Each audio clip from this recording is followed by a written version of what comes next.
Il ne nous reste plus qu'une semaine avant les rameaux. Je ne sais pas si vous êtes à Paris, mais il fait beau ici.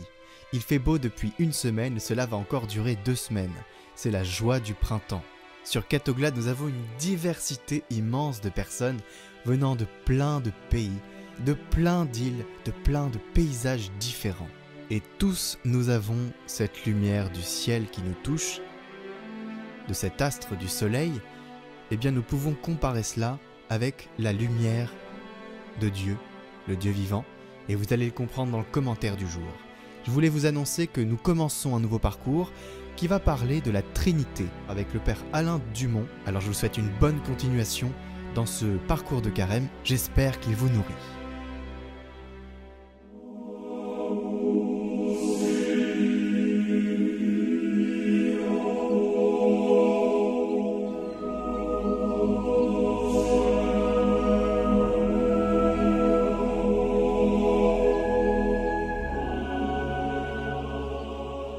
Lecture du livre du prophète Daniel. En ces jours-là, le peuple venait de condamner à mort Suzanne. Alors elle cria d'une voix forte. « Dieu éternel, toi qui pénètres les secrets, toi qui connais toutes choses avant qu'elles n'arrivent, tu sais qu'ils ont porté contre moi un faux témoignage.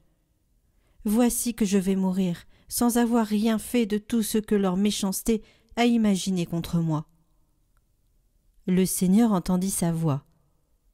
Comme on la conduisait à la mort, Dieu éveilla l'esprit de sainteté chez un tout jeune garçon nommé Daniel, qui se mit à crier d'une voix forte. « Je suis innocent de la mort de cette femme. » Tout le peuple se tourna vers lui et on lui demanda. « Que signifie cette parole que tu as prononcée ?» Alors, debout au milieu du peuple, il leur dit « Fils d'Israël, vous êtes donc fous ? Sans interrogatoire, sans recherche de la vérité, vous avez condamné une fille d'Israël.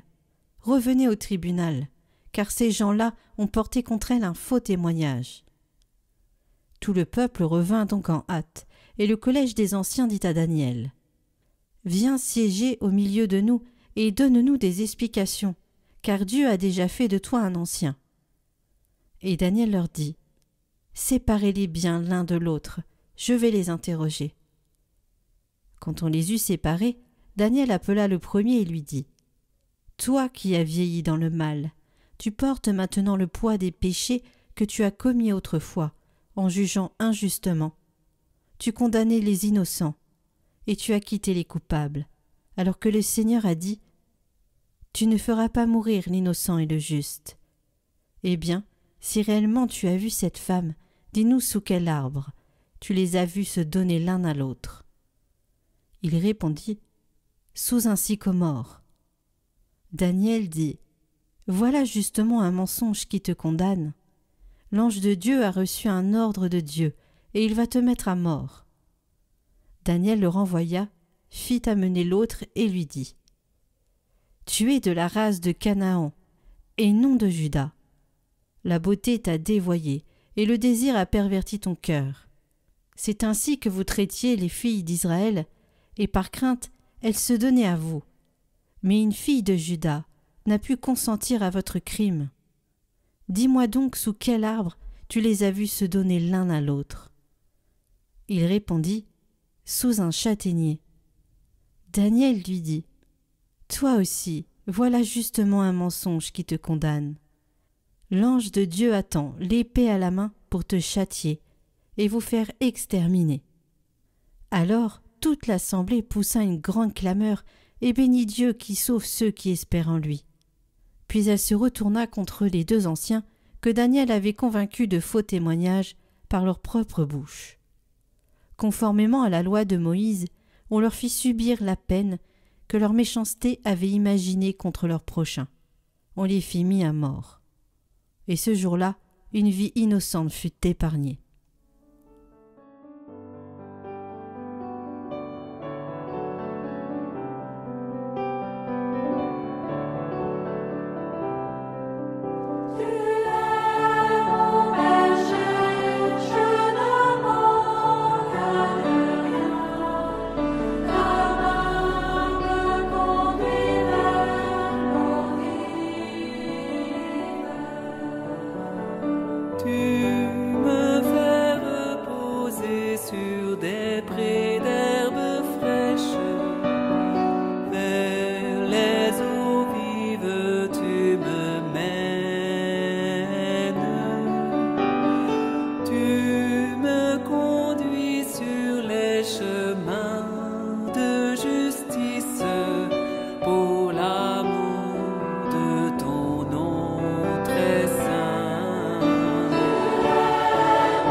et ma coupe déborde de joie. Grâce et bonheur m'accompagnent sans cesse tout au long des jours de ma vie. J'habiterai dans la maison de mon Seigneur pour toute la durée de mes jours.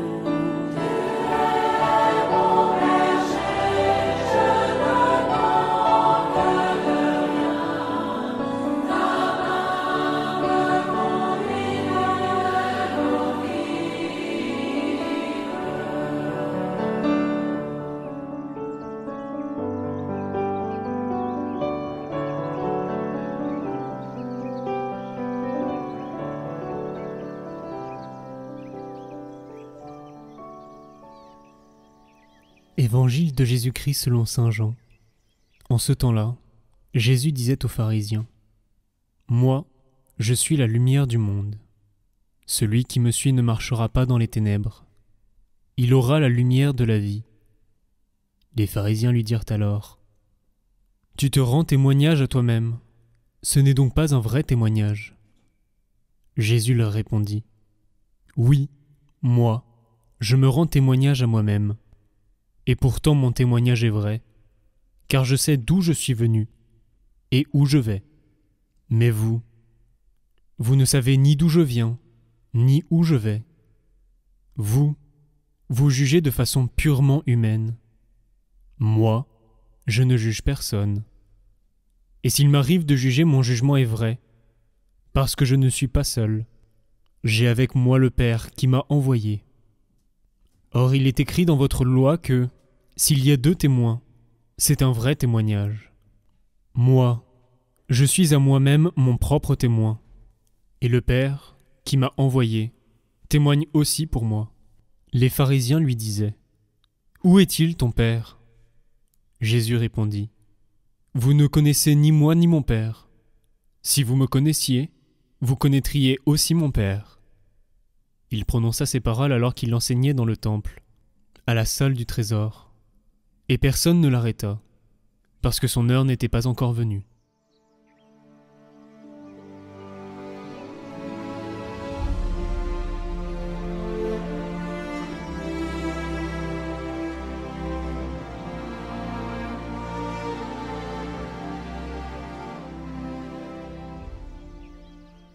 Il existe, dans le tumulte des conflits humains, une parole qui ne crie pas, mais qui éclaire, une parole qui n'écrase pas, mais qui relève. Cette parole, c'est la lumière du Christ. Face à l'obscurité des jugements, à la logique de la violence, à l'opacité des intentions humaines, Jésus se tient droit. Sans armes, sans défense humaine, il se tient dans la vérité comme lumière du monde. Il ne plaide pas pour lui-même, il témoigne de ce qu'il voit et entend du Père. Et c'est cela qui lui donne autorité. Là où les hommes cherchent à accuser, lui révèle. Là où les hommes cherchent à condamner, lui fait paraître la lumière qui rend libre.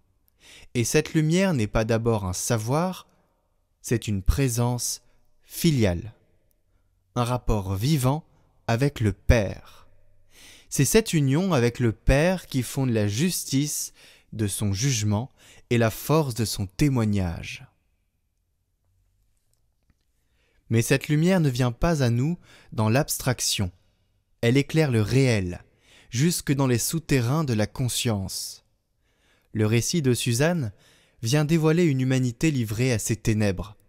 Désirs tordus, jugements corrompus, violences légalement déguisées. Et pourtant, c'est au cœur même de cette nuit que Dieu éveille un esprit de sainteté, celui de Daniel, qui ose parler, discerner et défendre la vérité contre la majorité.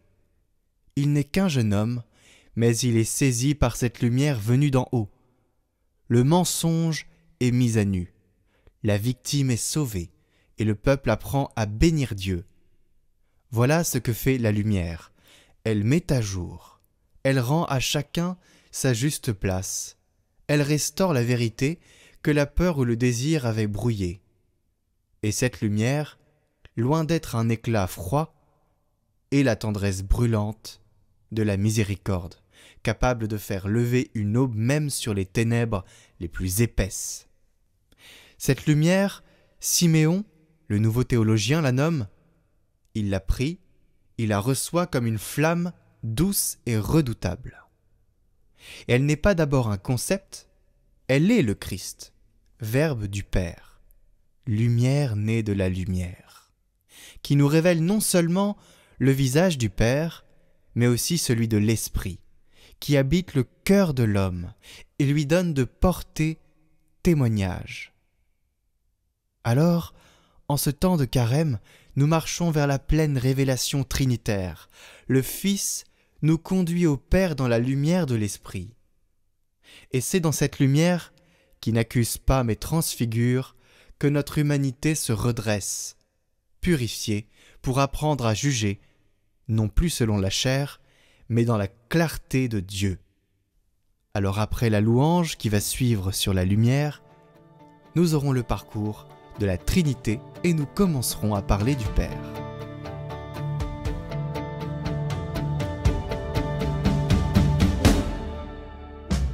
Lumière dans nos vies, Emmanuel, ton nom est Dieu avec nous.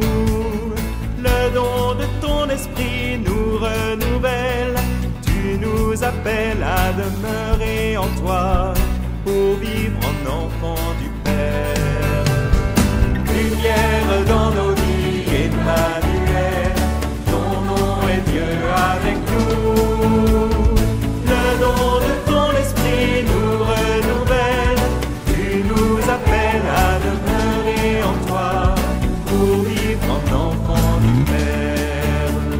Sans fin, tu viens chercher, sauver tout homme perdu.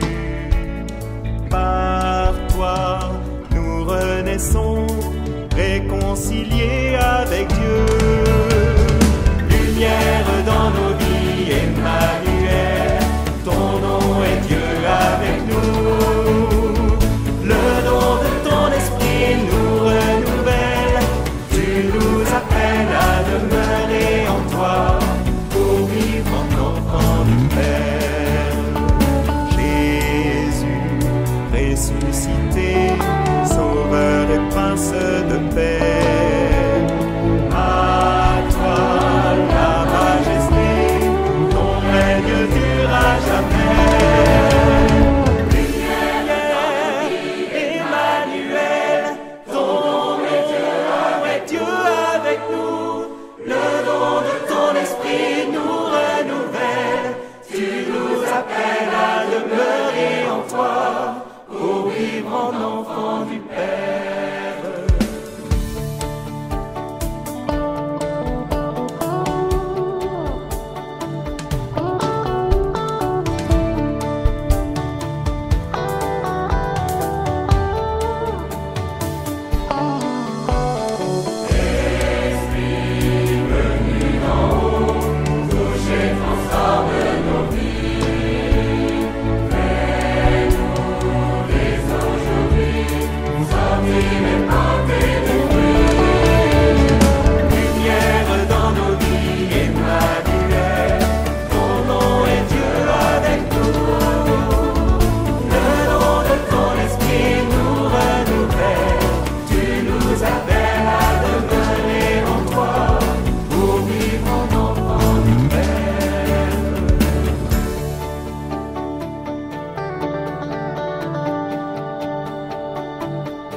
Voilà, bonjour. Alors nous poursuivons le parcours de carême qui est proposé et là on va s'arrêter sur pendant 3 vidéos sur le mystère de la Trinité, parce que dans le fond, s'il nous est proposé pendant le carême de faire un effort d'aumône, de jeûne et de prière, c'est pour que l'entièreté de notre être soit ouverte au mystère qui sera révélé à Pâques.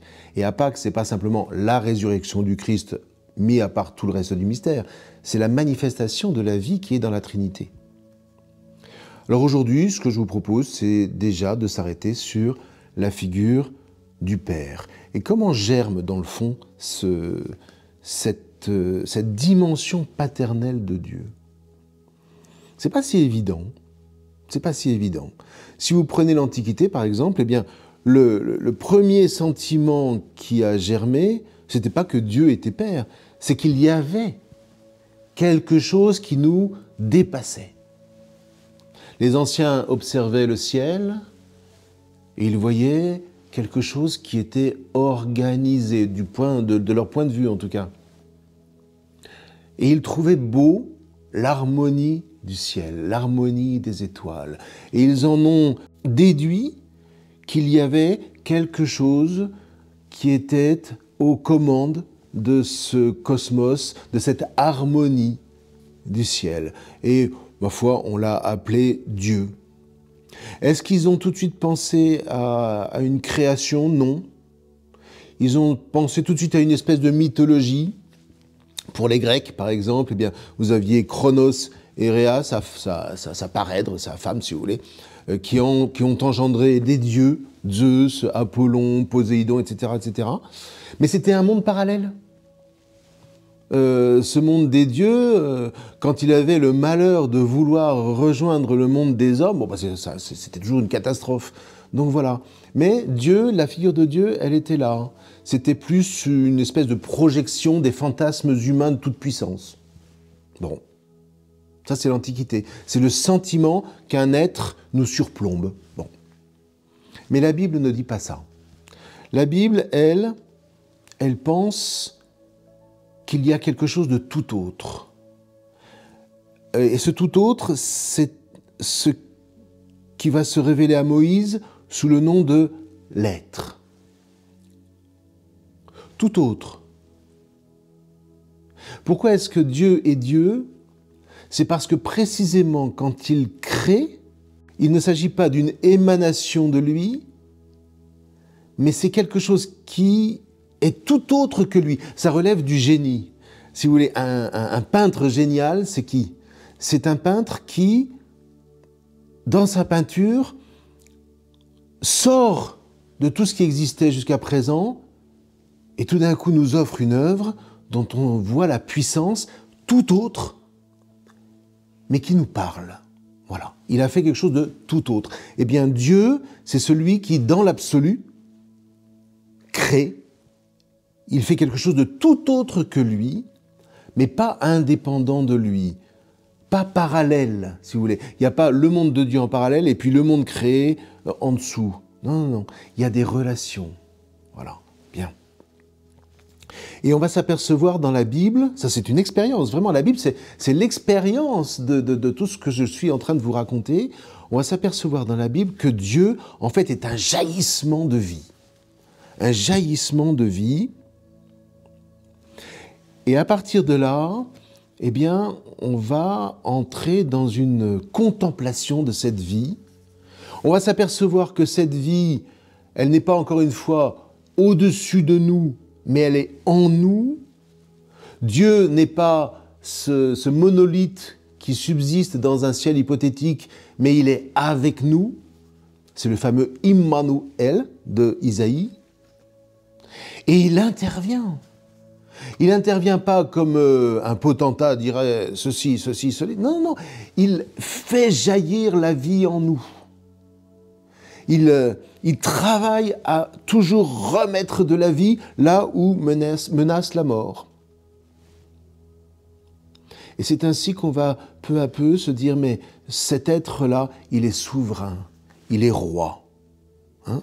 Elohim, dans la Bible, c'est vraiment plutôt la dimension royale de Dieu. Et puis, encore une fois, on va s'apercevoir que cette dimension ne suffit pas. Parce que Dieu, très mystérieusement, nous aime.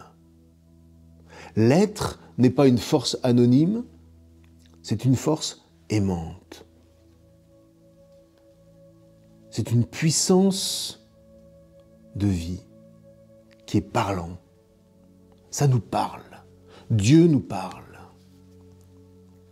Et quand tout d'un coup Moïse, nous racontons, se trouve devant le buisson ardent, il entend la voix de l'être en lui.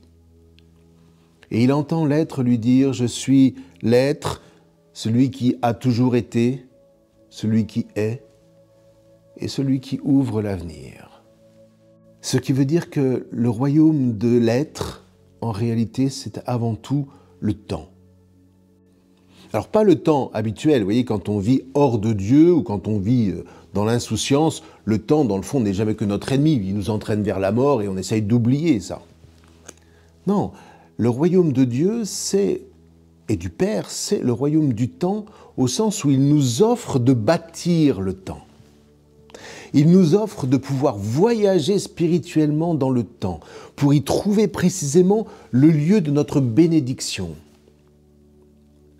De pouvoir voyager dans le temps pour justement aller à l'origine des choses. Trouver ce réconfort qui nous rappelle que nous ne sommes pas seuls dans l'univers. Revenir dans le présent avec cette certitude que Dieu est avec nous et grâce à lui, dans sa lumière, ouvrir l'avenir. Et là, on s'aperçoit dans le soin que l'être prend de nous qu'il se présente comme un père. Voilà. Et du coup, eh bien, peu à peu, les hommes, il a fallu du temps, les hommes se sont ouverts à cette dimension paternelle, au sens où Dieu, l'être, est là pour transmettre un héritage. Et celui qui reçoit l'héritage, eh bien, c'est celui qu'on va appeler le Fils. Et ce qu'on verra dans la deuxième partie de ces vidéos, c'est précisément que par le Fils, nous est révélé le Père et l'héritage du Père que nous recevons. Mais vous voyez, cette dimension paternelle de Dieu, ce n'est pas une dimension qui a été décrétée, c'est une dimension qui peu à peu s'est révélée dans la Bible. Il a fallu du temps, il a fallu souvent tomber et puis se relever et s'apercevoir que Dieu n'abandonnait jamais ni son peuple, ni ceux qui mettaient en lui sa confiance. Et puis un jour, eh bien, le Fils s'est révélé en Christ, le Christ Jésus, mais nous verrons ça la prochaine fois.